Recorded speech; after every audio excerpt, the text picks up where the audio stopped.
তো হ্যালো বন্ধুরা, রাধে রাধে। প্রতিদিনের মতন আমিও চলে এসেছি গোডাউন। আর আসার পরে দেখতে পাচ্ছ কাকাটা ট্যাঙ্কিটা একটু সরাচ্ছে, কারণ নিচের মালটা নেবে। আর আমি আর আকাশ দুজনাতে একসঙ্গে যাচ্ছি। আজকে আকাশ আমার গাড়িটাকে নিয়ে যাচ্ছে, আমি আকাশের গাড়িটাকে নিয়ে যাচ্ছি।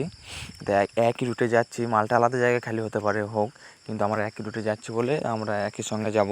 তো সেই কারণেই ও আমার গাড়িটাকে নিয়ে যাচ্ছে, আমি ওর গাড়িটাকে নিয়ে যাচ্ছি।